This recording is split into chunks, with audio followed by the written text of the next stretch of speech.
सबको जय मसीह की। प्रभु का मैं दिल से धन्यवाद करता हूँ। प्रभु एक दिन और अपनी उपस्थिति में लेकर आया और अपने अनुग्रह से उसने हमें भरा है। हालेलुया। मैं विश्वास करता हूँ आप लोग बहुत खुश हैं। इस साल के अंतिम महीने की पहले महीने की अंतिम तारीख को 31 तारीख को प्रभु अपनी उपस्थिति में लेकर आया। हमने पिछले महीने इस महीने की शुरुआत से हमने कुछ बातों को सीख रहे हैं। मैं विश्वास करता हूँ अगर आप सुन रहे हो तो सीख भी रहे हो। पहले हमने सुना था कि हमारे जीवन में बाइबल पढ़ना क्यों ज़रूरी है। दूसरी बार हमने सीखा था कि प्रार्थना क्यों ज़रूरी है। तीसरी बार फिर प्रार्थना का दूसरा पार्ट था भी क्यों ज़रूरी है। लास्ट बार हमने सीखा था कि परमेश्वर की आवाज़ सुनना क्यों महत्वपूर्ण है। मेरे प्रियो, ये तीनों चीज़ें मैं अपनी लाइफ में मैंने अनुभव किया, मैंने जो सीखा वो मैंने आप लोगों को बताया। ये तीनों चीज़ें अगर हमारी लाइफ में हैं तो हम जो प्रभु हमसे चाहता है ना हम वो कर पाएंगे। अगर ये चीज़ें नहीं है ना हमारे जीवन में, हम प्रैक्टिकल लाइफ में लोगों को बताने के लिए नहीं परंतु खुद की लाइफ में अनुभव करने के लिए अगर ये तीनों चीज़ें आपके जीवन में नहीं है ना, आप बाइबल नहीं पढ़ पा रहे हो, पर्सनली प्रेयर नहीं कर पा रहे हो, प्रभु की आवाज़ नहीं सुन पा रहे हो, तो मेरे प्रियो मसीह में आगे चलना बड़ा मुश्किल है।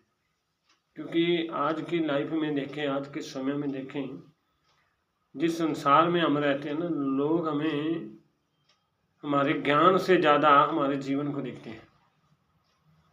अगर मेरे प्रियो आपके पास ज्ञान तो आ गया, अगर आपका जीवन नहीं है तो आप मसीह भी एक नाम के मसीह हो जाओगे, एक धर्म के मसीह हो जाओगे।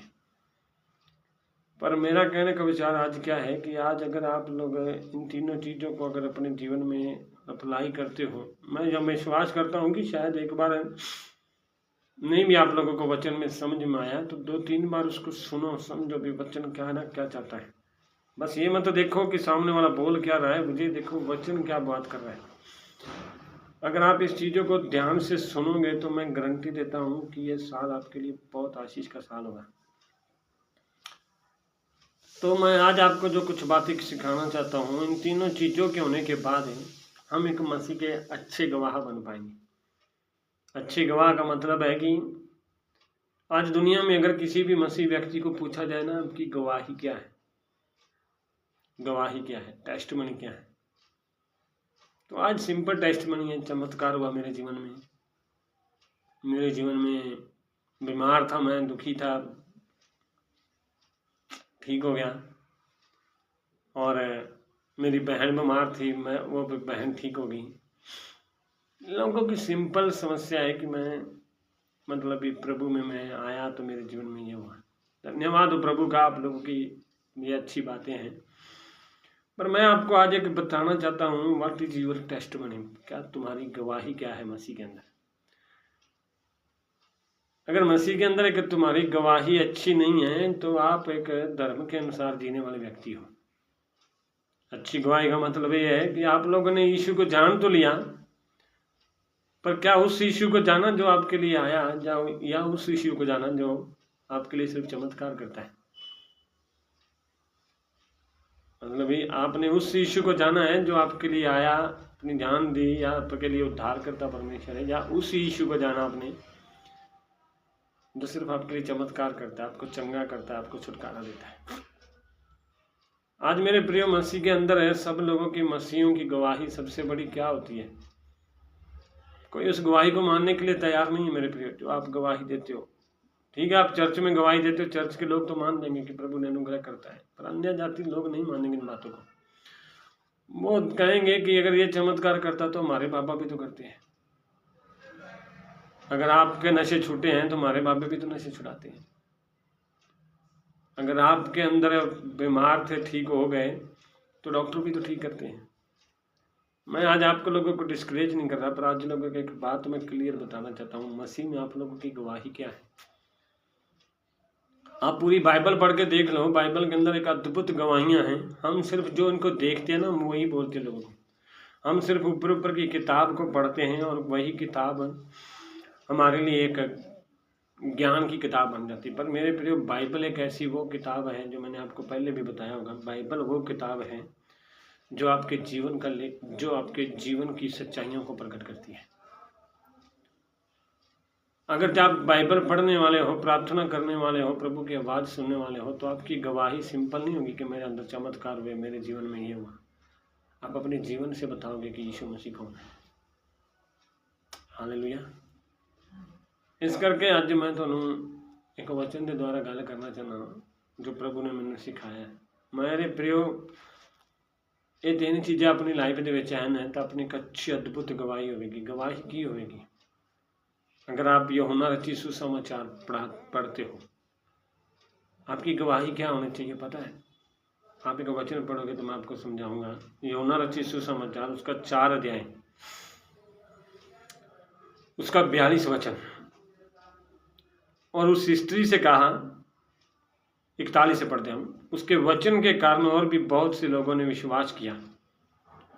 और उस स्त्री से कहा, अब हम तेरे कहने ही से विश्वास नहीं करते, क्योंकि हमने आप ही सुन लिया और जानते हैं कि यही सचमुच में जगत का उद्धार करता है।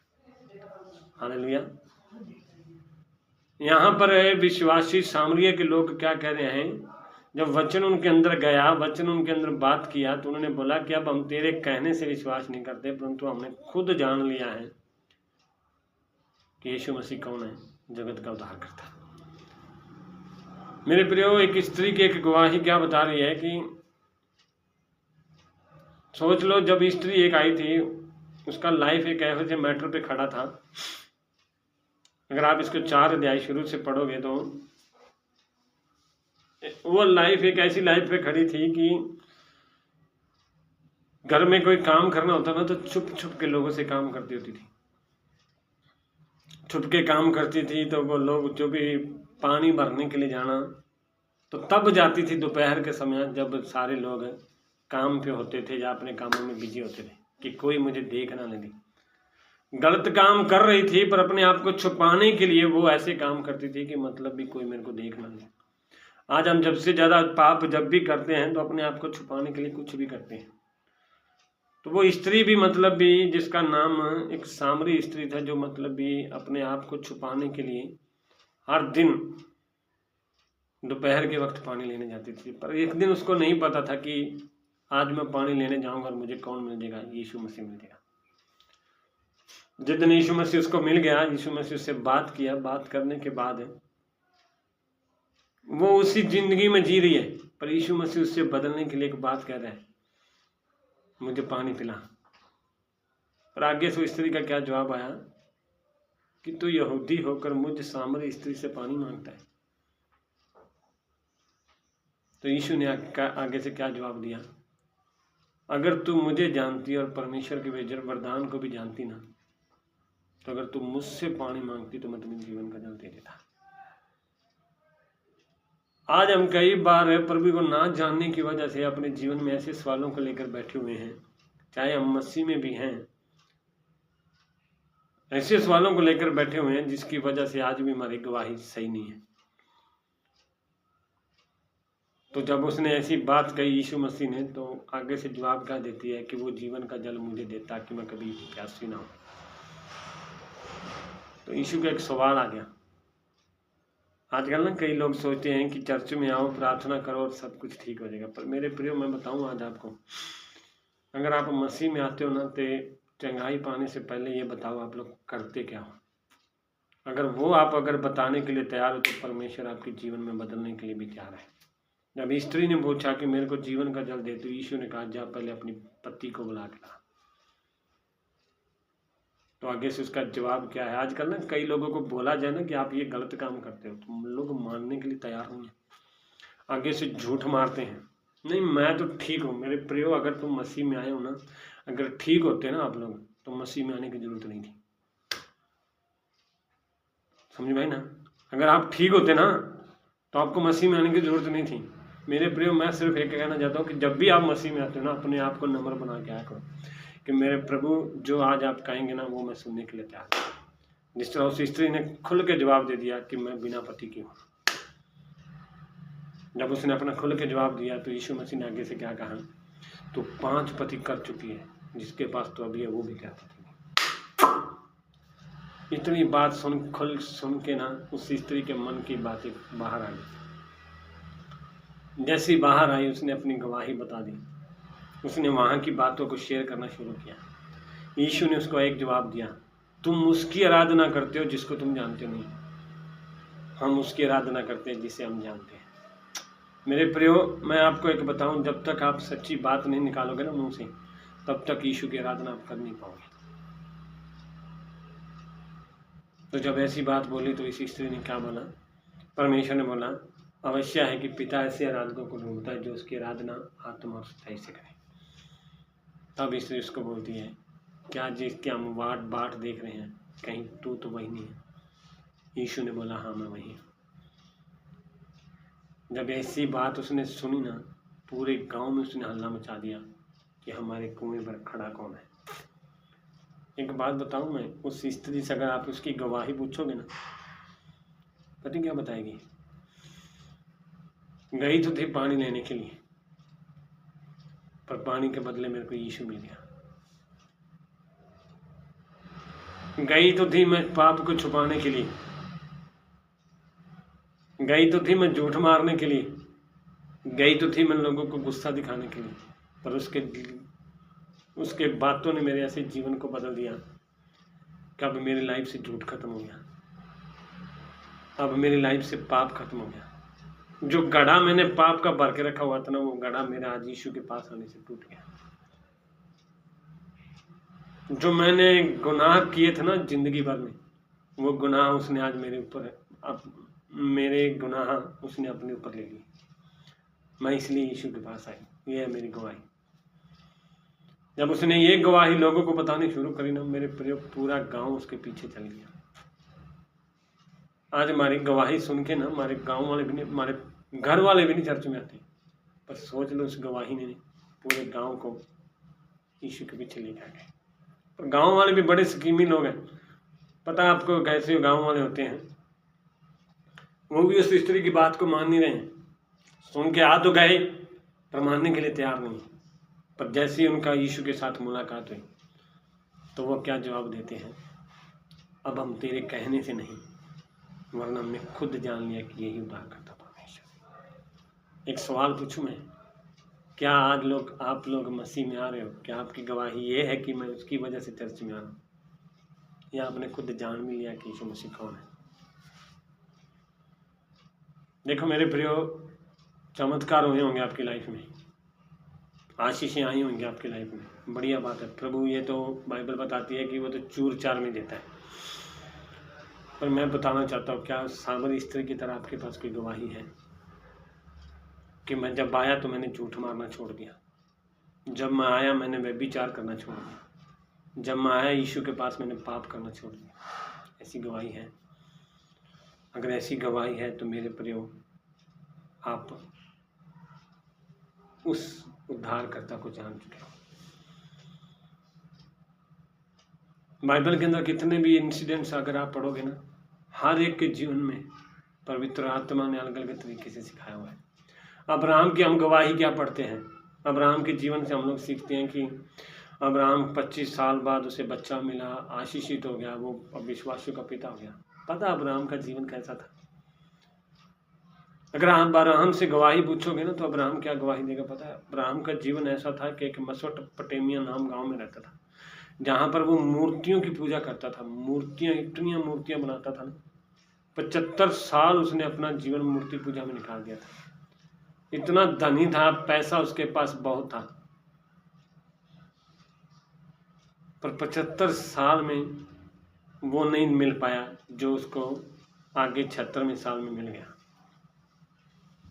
सोच लो, एक बंदा प्रभु में आने से पहले इतना मस्त होता है, दुनियावी बातों में गुम होया होता है, पाप में दबा होता है, पर जैसे ही उसको एक आवाज़ पड़ती है वो सब कुछ छोड़ के पीछे आ लेता। तो मतलब क्या सोचते हो आप? अब्राहम की लाइफ का अगर उसकी गवाही सुनोगे ना, वो ये नहीं गवाही देगा कि मेरे को 25 साल बाद बेटा मिला, वो ये नहीं गवाही देगा कि मेरे को आशीषों का पिता बनाएगा, वो ये गवाही देगा कि जो मेरे को 75 साल में नहीं मिला ना, वो मेरे को इस साल में मिल गया था। मैं 75 साल तक ऐसा जीवन जी रहा था कि 24 घंटे मूर्तियों की सेवा कर करके रह गया था, पर मुझे असली परमेश्वर की पहचान नहीं थी। परंतु जब मेरे को यहोवा की आवाज़ मेरे कानों में पड़ी, मेरे को समझ में आ गया कि ऐसी उद्धार करता ये हमारे अब्राहम की गवाही। आपको पता, अब्राहम के 25 साल की उम्र में बच्चा होने से पहले उसके जीवन में इतनी परेशानियां आई, इतनी समस्या आई। जैसा ही परमेश्वर ने उसको बोला था कि ये देश छोड़ के उस देश में आ जा। पता है आज मसीह लोग क्या करते हैं, चर्च में आते हैं, अगर एक दिन लेट हो जाए, 2 दिन लेट हो जाए तो वापस कहते हैं मेरा वही जीवन ठीक था। पर अब्राहम के जीवन में देखा आपने, वो आ तो गया पीछे परमेश्वर के, पर पीछे मुड़ के नहीं गया। क्यों नहीं मुड़ के गया पता है? क्योंकि उसे पता चल गया कि यही उद्धार करता परमेश्वर है। आज बताओ मसीह लोग बैग क्यों उठते हैं? क्योंकि उन्होंने आज तक पहचाना ही नहीं कि यीशु मसीह है कौन। आज लोग चमत्कार नहीं होता तो छोड़ के भाग जाते हैं। भाग दो भाई मेरे प्रियो। मैं एक बात बताऊं, जब तक आप उस सच्चे परमेश्वर को नहीं जानोगे ना, तब तक आप कभी इधर कभी उधर घूमते रहोगे। अब्राहम ने, सोच लो, पर अब्राहम के साथ परमेश्वर कैसे बात करता था, डायरेक्ट बात करता था। वो इस बात से खुश था कि इतने साल मैं पैसे में रहा, धन दौलत में रहा, परंतु आज तक मैंने कभी परमेश्वर की आवाज़ नहीं सुनी। पर जैसे मैं परमेश्वर यहोवा के पास आया, मेरा जीवन बदल गया। ये है उसकी गवाही। फिर मेरा एक सवाल और आ जाता है, आपकी क्या गवाही है यीशु मसीह? और बताऊं तो मैं, पौलुस नाम का भी एक ऐसा व्यक्ति था। पौलुस अपनी लाइफ का ना सबसे कट्टर मनुष्य था। अपने धर्म का, अपने ग्रंथ का, अपने जीवन में रहने वाले बातों का, पैसे में, ज्ञान में और लेवल में सब लोगों से नंबर 1 था।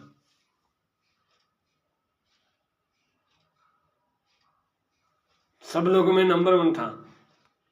पर पता, जब यीशु मसीह में आया, उसकी गवाही ये नहीं हुई कि मेरे को यीशु में मेरे को पैसा मिल गया।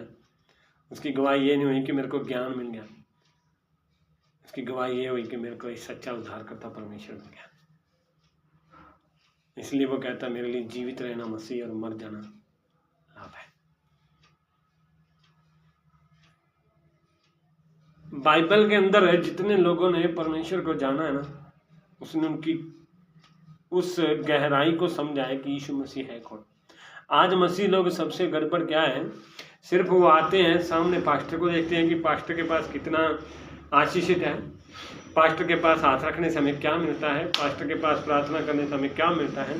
वो यहीं तक सीमित रहते हैं आज के मसीह लोग, चाहे वो 10 साल पुराने हों चाहे 10 नए हों। वो सीमित है तो सिर्फ एक पास्टर तक सीमित है। पर मैं आज इसलिए तो उनकी गवाही यही बात से निकलती है मुँह से, मैं आया चर्च में, प्रभु का धन्यवाद हो, मेरे को आशीष मिली, मेरे को चंगाई मिली। अरे बढ़िया बात है, मिलनी चाहिए, प्रभु का धन्यवाद हो। मेरे प्रिय बाइबल में खुद यीशु मसीह ने कहा है, सबसे पहले तुम परमेश्वर के राज्य और धर्म की खोज करो तो तुम्हें सब वस्तुएं मिल जाएंगी। ये तो उस परमेश्वर ने खुद कहा है। पर मैं एक सवाल पूछता हूँ कि क्या परमेश्वर में आने के बाद वो सच्चे परमेश्वर को आपने जाना है क्या? अगर जाना है तो प्रभु आज आप क्यों फिर व्याकुल होते हैं, क्यों चिंतित होते हो? आज क्यों आपके जीवन में समस्याएं, परेशानियां आपको परमेश्वर से दूर करती हैं? क्यों आपको उस उद्धारकर्ता से दूर करती है? पौलुस, सोच लो, 14 कलीसिया को लेटर लिखता है। 14 कलीसिया को लेटर लिखने के बाद भी अपनी गवाही तीमुथियुस को क्या बताता है पता है? आप उसको ध्यान से सुनना। पहला तीमुथियुस उसका 1 अध्याय का 12 से लेकर, मतलब भी अगर आपकी गवाही परमेश्वर में है ना, तो आपको पता चलेगा कि आप कौन हो। चाहे आप कितना भी ज्ञान पालो, आप अंत तक नम्र और दीन रहोगे जब आपके पास सच्चे यीशु की गवाही आ जाएगी। वो पौलुस क्या कहता है, मैं अपने प्रभु यीशु मसीह का 1 का 12 से लेकर, मैं अपने प्रभु यीशु मसीह यीशु का जिसने मुझे सामर्थ्य दी, धन्यवाद करता हूँ कि उसने मुझे विश्वास योग्य समझकर अपनी सेवा के लिए ठहराया है। क्यों ठहराया? क्या करने वाला था? मैं तो पहले निंदा करने वाला और सताने वाला और अंधेर करने वाला था, तो भी मुझ पर दया हुई, क्योंकि मैंने अविश्वास की दशा में बिन समझे बुझे ये काम किया। मेरे प्रिय, मैं बताऊं आज आपको, पौलुस जब भी अपनी गवाही देता था ना, वो यही कहता था कि मैं पाप करने वाला था, गुनाह करने वाला था, लौटने वाला था। आज सबसे बड़ी बात क्या है पता है? अगर आज लोगों को बोला जाए ना कि आपको यीशु मसीह में आने के बाद है, आपका जीवन पहले कैसा था? हाँ, मैं पहले भी ठीक था, आज भी ठीक हूँ। अरे मैं कमाल मानता हूँ। अगर पहले ठीक थे तो आपको यीशु की क्यों जरूरत पड़ी? क्यों जरूरत पड़ी यीशु की? इसलिए तो लोग आपको बात बात पे कहते हैं आपने धर्म बदला है। फिर लोगों की बातों पर क्यों बुरा मानते थे? क्यों आपका जीवन में मतलब ही झगड़े होते हैं? फिर जब लोग आपसे बात करते हैं कि आपने ये धर्म बदला, आपने ये जाति बदली है, चुप करके सुना करो कि हाँ मैंने बदला है, बोला करो। फिर क्यों डरते हो? आगे से बोलते हो कि ईश्वर ने मेरे जीवन को बदला, तो क्या जीवन बदला बताओ मेरे को। पौलुस को जब भी खड़ा किया जाता था, जहां पर भी खड़ा किया जाता था, अगर आप इसकी गवाहियों को देखोगे प्रेरितों के काम में, राजा के सामने बोल रहा है, ए राजा, मैंने उस परमेश्वर के स्वर्गीय दर्शन की बात नहीं डाली। क्यों नहीं डाली? क्योंकि जब मैं पाप कर रहा था, मैं लोगों को सता रहा था, मैं मार रहा था, तब उस यीशु मेरे सामने आके खड़ा होकर मेरे को बोल रहा है कि हे शाऊल तू मुझे क्यों सताता है, सताता है मेरे को। और जब मैंने ऐसी बात सुनी तो मैंने उसको माफी मांगी, तो उसने मेरे को क्या बोला पता है? आप प्रेरितों के काम 26 अध्याय पढ़ के देख लो। उसकी अद्भुत गवाही ने ना राजा के मन को तोड़ दिया। राजा भी सोच के हैरान रह गया कि ये बंदा कौन है, किससे में पंगा लेगा। उसने क्या बोला?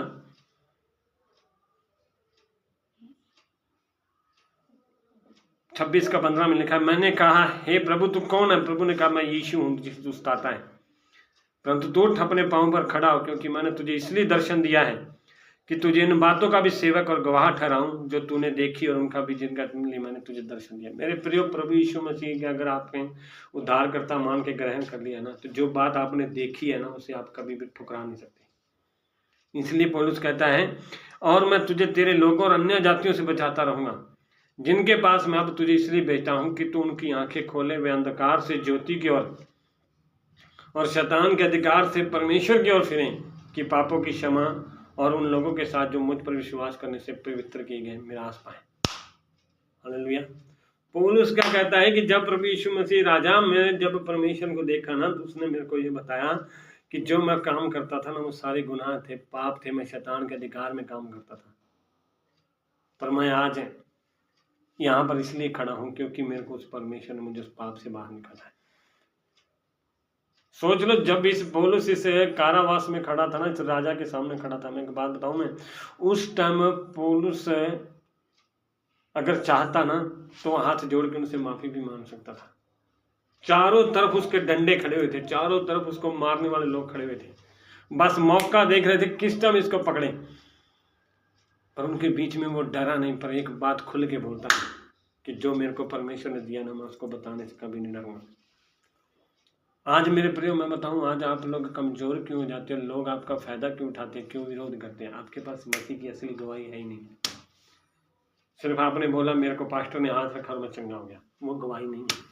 इसलिए तो लोग बोलते हैं डॉक्टर किसके लिए है, वो ये है वो है।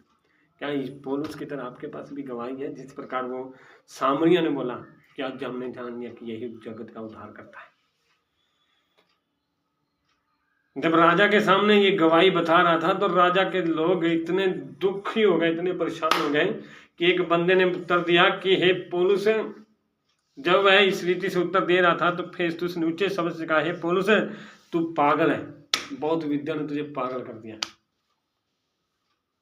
हैरानगी वाली बात है, क्योंकि वो बंदा क्यों कह रहा था कि इतनी भीड़ में इसके ऊपर डंडे पड़ने वाले हैं और ये बोल कुछ रहा है, हम पूछ कुछ रहे हैं। बल्कि इसको माफी मांगनी चाहिए, पर ये खुल के बोल रहा है कि मेरे को जो परमेश्वर ने बात दी है ना, मैं उसे अपने मुंह से कभी नहीं टालूंगा। फिर उसका क्या कहता है कि पौलुस ने कहा, मैं पागल नहीं परंतु सच्चाई और बुद्धि की बातें कहता हूँ।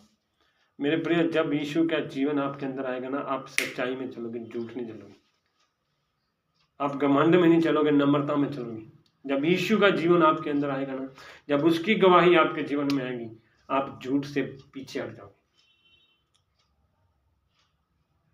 और राजा भी, जिसके सामने मैं निडर होकर बोल रहा हूँ, ये बातें जानता और मुझे विश्वास है कि उसमें कोई बात ये छिपी नहीं। मेरे प्रियो, मैं एक बात बताऊं, जब यीशु की गवाही आपके अंदर आ जाएगी ना, चाहे आपके सामने राजा भी खड़ा हो, चाहे कितने भी बड़े अधिकारी खड़े हो, आप खुल के बोल पाओगे। जब आप उससे सच्चे यीशु को जान पाओगे, जब वो यीशु आपके जीवन में आ जाएगा ना, आप हर परिस्थिति में प्रभु की महिमा करोगे। आपके अंदर जब तक उसकी गवाही नहीं आएगी ना, आप तब तक चमत्कारों के पीछे भागोगे, आशीषों के पीछे भागोगे, छुटकारे के पीछे भागोगे, कभी उसके पीछे कभी उसके पीछे। पर जिस दिन आपने सच्चे यीशु को जान लिया ना, आप हर परिस्थिति में परमेश्वर की महिमा करोगे। इसलिए वो आगे क्या कहता है, मैं तो पहले निंदा करने वाला और सताने वाला और अंधेर करने वाला था, तो भी मुझ पर दया हुई है। आज अगर किसी की गवाही बोला जाए ना, अगर आज किसी के बारे में पूछा जाए, कोई अपने बारे में बताने के लिए तैयार नहीं, डरते हैं कि कहीं हमारी बेइज्जती ना हो जाए और तेरा भला हो जाए। बेइज्जती होती है, हमको ना बेइज्जती से डर लगता है ना, कि मतलब ये अगर मैंने अपना जीवन बता दिया कि मैं तो पहले व्यभिचार करता था, और तेरा भला हो जाए, तो व्यभिचार करता था। अगर मैंने बता दिया कि मैं झूठ मारता था, और इसको पता लग जाएगा कि तू झूठ मारता था, मैं तो पहले बुरे काम करता था। हम बताने से ना डरते हैं कि मतलब कि ना, कि कहीं ना मतलब सामने वाले मेरी बेइज्जती करा दे। मेरे विश्वास में जब वो उद्धार करते के जीवन आपके अंदर आ गया, आपको सामने वाले से डरने की जरूरत नहीं है, आप खुल के बोल पाओगे कि आप कौन हो। इसलिए पौलुस कहता है कि मैं सब कुछ करने वाला था, प्रभु ने मुझ पर अपनी दया की, दया वो दिखाई अपनी। क्यों दिखाई? क्योंकि ये काम मैंने बिना समझे बुझे किए थे। आज मैं सच्चे बताऊं ना, हम मसीह की गवाही क्यों नहीं देते? हम कुछ पाप ऐसे करते हैं जो जानबूझ के करते हैं। हम जानबूझ के, प्रभु को पता भी, हमें पता है कि प्रभु की नज़र में ये गलत काम है, फिर भी हम वो काम करते हैं। इसी कारण आज हम मसीह की गवाही सच में दे नहीं पाते। और इसलिए कई मसीह लोग अब परमेश्वर के सच्चे गवाह नहीं खड़े हो पाते, खड़े नहीं हो पाते। काम किए और हमारे प्रभु का अनुग्रह उसे विश्वास और प्रेम के साथ है जो मसीह यीशु में बहुत आयास से हो। बिना समझे बुझे काम करने वाला परमेश्वर का अनुग्रह उसके ऊपर होता है। जो जानबूझ के काम करता है वो पाप का बाकी ठहरता है। बाइबल बताती है, रोमियो की पत्री में लिखा है कि अब क्या हुआ कि अगर हम पर परमेश्वर ने दया कर दे तो हम पाप करते रहें। बाइबल बताती है अगर पाप, इसका मतलब ये नहीं है कि आपके ऊपर अनुग्रह हुआ तो पाप करते रहो, नहीं। अगर तुम एक बार मसीह में मर गए हो ना, तो दोबारा पाप करने की जरूरत नहीं। तो इसलिए पौलुस कहता है कि जो लोग बिना समझे बुझे काम करते हैं ना, उन पर परमेश्वर का अनुग्रह भी होता है। क्यों होता है? यह बात सच है और हर प्रकार से मानने के योग्य है कि मसीह यीशु पापियों का उद्धार करने के लिए जगत में आया, जिनमें सबसे बड़ा मैं। आज हम सबसे अच्छे पवित्र बन के दिखाते हैं लोगों को, पर यह बताने की जरूरत नहीं कि मैं पापी हूं, मैं गुनाहगार हूं, मेरे से गलती होती है। हम गलती करते नहीं है। अगर पूछा जाए ना कि तुमने गलती की है कुछ ना, मैं गलती करता नहीं, मैं झूठ मारता नहीं हूं, मैं तो हमेशा सच बोलता हूं, है ना। क्या मसीह अगर अंदर आ गया ना, तो ऑटोमेटिक मुंह से निकलेगा कि मेरे से झूठ हो गया, मेरे से पाप हुआ, मेरे से गुनाह हो गया। वो ऐसा पवित्र परमेश्वर है जब आपके अंदर आता ना। पता है, एक बाइबल बताऊंगा, एक बहुत बढ़िया यशायाह की गवाही क्या है। यशायाह की गवाही मैं बताता हूँ। यशायाह जब परमेश्वर को जाना ना, तो परमेश्वर को जानने के बाद एक बहुत बढ़िया भविष्यवक्ता है। और हैरानगी वाली बात है, जब उसको परमेश्वर ने भविष्यवक्ता बना दिया ना, तो कभी किसको कहता तू पापी है, कभी कहता तू यो पापी है, ये गुनाहगार है, ये हाय इस पर, हाय उस पर। आज ना कई लोग, पास्टर लोग, मैं सॉरी किसी पास्टर का नाम नहीं ले रहा, मैं एक बात बता रहा हूँ, आज कई लोग ना खुद के पापों को नहीं देखते, दूसरों पर दोष लगाते हैं। इसलिए यीशु मसीह ने कहा, पहला पत्थर वो मारे जिसने कभी पाप ना किया। जैसा ही आप पहले दूसरों को गलती गुनाह था, पर जिस दिन उसका यीशु से टकराव हुआ ना, वो क्या कहता है, मैं शुद्ध उठ वाला मनुष्य हूँ, मैं पापी हूँ, मैं पापी हूँ। वो नहीं है पापी, मैं। यशायाह जब तक लोगों को बोलता रहा कि तुम पापी हो, तुम गुनाहगार हो, जब तक उसका यीशु के साथ टकराव नहीं हुआ। जब उसने उस परमेश्वर को उस महिमामय के सिंहासन पर बैठे देखा, क्या बोलता है, मैं पापी हूं, मुझे माफ कर दे। पौलुस कहता है कि जगत में मैं विश्वास करता हूं कि यीशु मसीह जगत का उद्धार करता है, जगत में पापियों का उद्धार करने के लिए आया, जिनमें सबसे बड़ा मैं। आज आपकी गवाही क्या है? क्या आप अपने आप को पापी मानने के लिए तैयार हुए? नहीं, क्या आज कोई गलती मानने के लिए तैयार नहीं है। दो लड़ रहे हैं, अगर दोनों का झगड़ा हो गया ना बीच में दोनों का, तो एक चाहे पीट भी रहा हो, फिर भी बोल देगा मेरी गलती थोड़ा थी, इसी की गलती की वजह से इसने थप्पड़ खाए।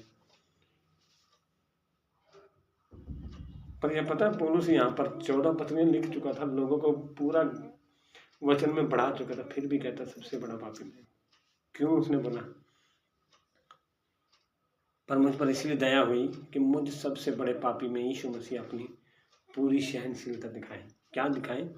कि जो लोग उस पर अनंत जीवन के लिए विश्वास करेंगे, उनके लिए मैं एक आदर्श बनूं। मेरे प्रियो, मैं आज आपको सबसे लास्ट बात एक ये कहना चाहता हूँ, आज ना मसीह लोग दूसरों के सामने आदर्श क्यों नहीं बन पाते? उनकी सही गवाही न होने के कारण। प्रभु यीशु मसीह ने हमें चुना है दूसरों के सामने आशीषित बनने के लिए। प्रभु यीशु ने हमें चुना है दूसरों के सामने अच्छे गवाह बनने के लिए। पर आज ना हम खुद ही ऐसे गुनाहों में फंसे पड़े हैं, हमारे पास अच्छी गवाही ना होने के कारण हम दूसरों के सामने आदर्श नहीं बन पाते। पौलुस को अगर गवाही पूछोगे ना, तो वो कहेगा कि जब मेरे को यीशु मिला ना, मैंने सारा कुछ कूड़ा समझ लिया, मेरे लिए सब कुछ कूड़ा था। यशायाह की गवाही सुनोगे ना, तो वो कह देगा कि मैं पहले लोगों को बुरा बोलता था, पर आज से मैंने अंदर परमेश्वर ने मुझे बुराई से दूर किया। अब्राहम की देखोगे ना, तो बोलेगा कि मैं इतनी उम्र बीत गई थी मैंने उद्धारकर्ता ढूंढते हुए, पर अब मेरे को उद्धारकर्ता मिला। आपकी गवाही क्या है? आप क्या गवाही लेकर प्रभु के सामने खड़े होते हो? आप क्या गवाही लेकर परमेश्वर के सामने बात करते हो? एक और बताऊं तो दानियल से अगर पूछोगे ना, दानियल के अंदर देखो, अगर हम लोग देखते हैं कि परमेश्वर ने उसको, दानियल को 3 बार प्रार्थना करता था। परमेश्वर ने उसको, हमने देखा है कि उसको शेरों की मान से बाहर निकाला और राजा के सामने उसने वचनों को खोलना शुरू कर दिया। पर दानियल की गवाही क्या थी पता है? दानियल एक बंदी व्यक्ति था, बंदवाई में फंसा हुआ था। उसके पास, परमेश्वर के पास जाने के लिए ना कोई एक्सक्यूज नहीं था, कोई आशीष की जरूरत नहीं थी उसको। परमेश्वर के पास जाने के लिए उसके पास कई प्रार्थनाएं थी, कई मतलब भी बहाने थे। परमेश्वर के पास जब दानियल जाता था ना, तो ये नहीं बोलता था कि प्रभु मेरे को इस बंदी से छुड़ा, ये नहीं बोलता था कि प्रभु मेरे को इस बुराई से बाहर निकाल, ये नहीं बोलता था दानियल कि प्रभु मेरे को इस जगह का राजा बना दे। पर वो जो बोलता था परमेश्वर की दया से बोलता था, और परमेश्वर उसको ऊंचे पर ऊंचे लेकर जा रहा था। अगर दानियल से गवाही पूछोगे ना, तो वो एक ही बात बोलेगा, मैंने उस परमेश्वर को जान लिया जो बंदवाई में भी मेरे साथ खड़ा था। आज ना मसीह लोगों के अंदर क्यों नहीं गवाही बना पाते? क्योंकि ना अगर उनके जीवन में सब कुछ सही चल रहा है तो फिर कहेंगे प्रभु बड़ा परमेश्वर है। अगर उनके जीवन में कुछ भी गड़बड़ आ जाएगी ना, तो बोलेंगे साहब हमारा परमेश्वर हमारे साथ है ही नहीं।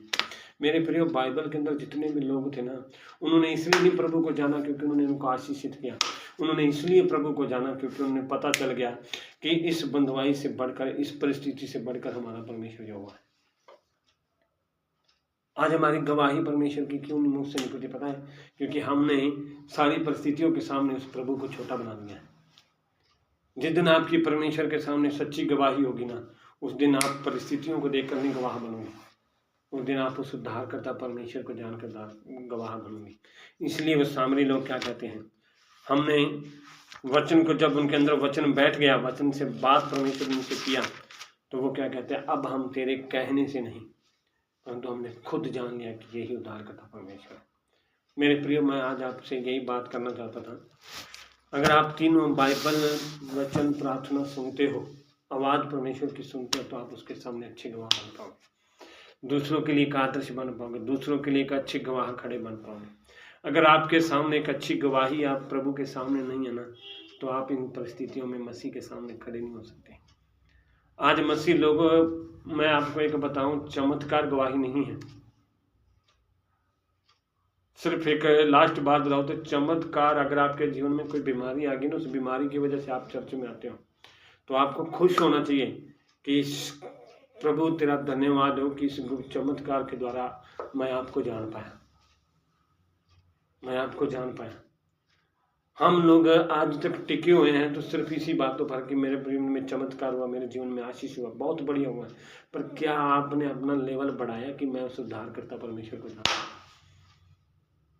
क्या आपने अपने आप को इस तरीके पर तैयार किया कि वो मेरा उद्धारकर्ता परमेश्वर है? दूसरों के सामने गवाह बनने के लिए ना आपको चमत्कार की जरूरत नहीं है। दूसरों के सामने गवाह बनने के लिए आपको यीशु मसीह की जरूरत है। अगर वो आपके जीवन में है ना, तो आप हर परिस्थिति में प्रभु की महिमा कर पाओगे। लोग आपके जीवन से देखेंगे कि सच में इसका परमेश्वर यहोवा है। हालेलुया। इस करके आज मैं ये कहना चाहता हूँ कि ਤੁਹਾਡੀ गवाही ਨੂੰ परमेश्वर के सामने तैयार करो। अगर ਤੁਹਾਡੀ गवाही प्रभु के सामने सही है ना, लोगों के सामने सही है, तो मैं गारंटी देना, अगर उस स्त्री के कहने के नाल पूरा पिंड परमेश्वर के कोल आ गया ना, ਤੁਹਾਡੇ ਕਹਿਣ ਦੇ ਨਾਲ ਵੀ ਕਈ ਲੋਕ ਪਰਮੇਸ਼ਰ ਦੇ ਚਾਹੁੰਗੇ। ਅੱਜ ਨਾ ਕਈ ਮਸੀਹ ਲੋਕ ਸੋਚਦੇ ਨੇ ਕਿ ਸਾਡਾ ਪਰਿਵਾਰ ਚਰਚ 'ਚ ਨਹੀਂ ਹੁੰਦਾ ਪਿਆ, ਸਾਡੇ ਪਰਿਵਾਰ ਪਰਮੇਸ਼ਰ ਤੋਂ ਦੂਰ ਹੋਇਆ ਫਿਰਦਾ, ਦੂਰ ਹੋਇਆ ਫਿਰਦਾ। क्या ਤੁਸੀਂ ਪਰਿਵਾਰ ਨੂੰ ਦੱਸਦੇ ਜੇ ਕਿ ਮੈਂ ਪਹਿਲਾਂ, ਜਾਂ ਇੱਕ ਸਿੰਪਲ ਉਦਾਹਰਨ ਦੇਵਾਂ, क्या ਤੁਸੀਂ ਆਪਣੇ ਪਰਿਵਾਰ ਦੇ ਵਿੱਚ ਕਹਿ ਸਕਦੇ ਜੇ ਕਿ ਮੈਂ ਯੀਸ਼ੂ ਮਸੀਹ ਦੇ ਵਿੱਚ ਆਇਆ ਤੇ ਮੇਰਾ ਜੀਵਨ ਬਦਲਿਆ? ਪੌਲਸ ਕਹਿੰਦਾ ਕਿ ਮੈਂ ਝੂਠ ਮਾਰਨ ਵਾਲਾ ਸਾਂ, ਸਤਾਨ ਵਾਲਾ ਸਾਂ, ਬੁਰੇ ਕੰਮ ਕਰਨ ਵਾਲਾ ਸਾਂ, ਪਰ ਜਦੋਂ ਯੀਸ਼ੂ ਮਸੀਹ ਆਇਆ ਮੇਰਾ ਜੀਵਨ ਬਦਲ ਗਿਆ। ਤੁਸੀਂ ਇਹ ਕਹਿ ਸਕਦੇ ਹੋ ਕਿ ਮੇਰਾ ਜੀਵਨ ਬਦਲ ਗਿਆ? ਅਬਰਾਹਮ ਕਹਿੰਦਾ ਕਿ ਮੈਂ ਮੂਰਤੀਆਂ 'ਚ ਫਸਿਆ ਹੋਇਆ ਸਾਂ, ਮੈਨੂੰ ਸਾਰਾ ਕੁਛ ਅੰਧਕਾਰ ਦਿਸਦਾ ਪਿਆ ਸੀ, ਪਰ ਜਦੋਂ ਮੈਂ ਯੀਸ਼ੂ 'ਚ ਆਇਆ ਮੈਨੂੰ ਜੋਤੀ ਮਿਲ ਗਈ। ਤੁਸੀਂ ਕਹਿ ਸਕਦੇ ਹੋ? दानियल कहता कि मैं बंदुआई ਦੇ ਵਿੱਚ ਫਸਿਆ ਹੋਇਆ ਸਾਂ, ਪਰ ਜਦੋਂ ਮੈਂ ਯੀਸ਼ੂ ਮਸੀਹ ਦੇ ਵਿੱਚ ਆਇਆ ਮੈਂ ਉਸ ਬੰਦੁਆਈ ਤੋਂ ਆਜ਼ਾਦ ਹੋ ਗਿਆ। क्या ਤੁਸੀਂ ਕਹਿ ਸਕਦੇ ਹੋ ਕਿ ਮੇਰੀ ਗਵਾਹੀ ਆ? ਤੁਸੀਂ ਸੋਚਦੇ ਹੋਗੇ ਕਿ ਅਸੀਂ ਆਪਣੇ ਪਰਿਵਾਰ ਨੂੰ ਦੱਸਾਂਗੇ ਕਿ ਮੈਂ ਚਮਤਕਾਰ ਵੇਖਿਆ, ਆਸ਼ੀਸ਼ ਵੇਖੀ, ਸਾਡਾ ਪਰਿਵਾਰ ਚਰਚ 'ਚ ਆ ਜਾਏਗਾ। ਨਹੀਂ, ਮੇਰੇ ਪ੍ਰਯੋਗ ਨਹੀਂ ਹੁੰਦਾ। ਪਰ ਜਦੋਂ ਤੱਕ ਤੁਸੀਂ ਆਪਣੀ ਗਵਾਹੀ ਬਣਾਉਣ ਵਾਸਤੇ ਯੀਸ਼ੂ ਨੂੰ ਆਪਣੇ ਅੰਦਰ ਨਹੀਂ ਲੈ ਕੇ ਆਓਗੇ ਨਾ, ਤੁਹਾਡੀ ਗਵਾਹੀ ਲੋਕ ਮੰਨ ਨਹੀਂ ਸਕਦੇ। ਆਪਣੇ ਅੰਦਰ ਉਸ ਯੀਸ਼ੂ ਨੂੰ ਲੈ ਕੇ ਆਓ, ਉਸ ਯੀਸ਼ੂ ਨੂੰ ਆਪਣਾ ਉद्धारकर्ता ਮੰਨੋ, ਤਾਂ ਤੁਸੀਂ ਲੋਕਾਂ ਦੇ ਸਾਹਮਣੇ ਕਹਿ ਪਾਓਗੇ ਕਿ ਮੇਰਾ ਯੀਸ਼ੂ ਪਰਮੇਸ਼ਵਰ। ਲੋਕ ਤੁਹਾਡੇ ਜੀਵਨ ਦੇ ਦੁਆਰਾ ਸਮਝ ਜਾਣਗੇ ਕਿ ਯੀਸ਼ੂ ਇਸ ਦਾ ਪਰਮੇਸ਼ਵਰ। ਹਾਲੇਲੂਇਆ। ਇਸ ਕਰਕੇ ਆਪਣੀ ਗਵਾਹੀ ਨੂੰ ਪਰਮੇਸ਼ਵਰ ਦੇ ਲਈ ਤਿਆਰ ਕਰੋ, ਆਪਣੇ ਆਪ ਨੂੰ ਪਰਮੇਸ਼ਵਰ ਦੇ ਲਈ ਤਿਆਰ ਕਰੋ, ਕਿ ਤਾਂ ਕਿ ਲੋਕ ਤੁਹਾਡੇ ਜੀਵਨ ਦੇ ਦੁਆਰਾ ਸਮਝ ਪਾਣ ਕਿ ਸੱਚ 'ਚ ਯੀਸ਼ੂ ਹੀ ਪਰਮੇਸ਼ਵਰ। ਪਰਮੇਸ਼ਵਰ ਤੁਹਾਨੂੰ ਇਸ ਵਚਨ ਦੇ ਦੁਆਰਾ ਆਸ਼ੀਸ਼ ਕਰੇ। ਸਾਰੇ ਜੈ ਮਸੀਹ।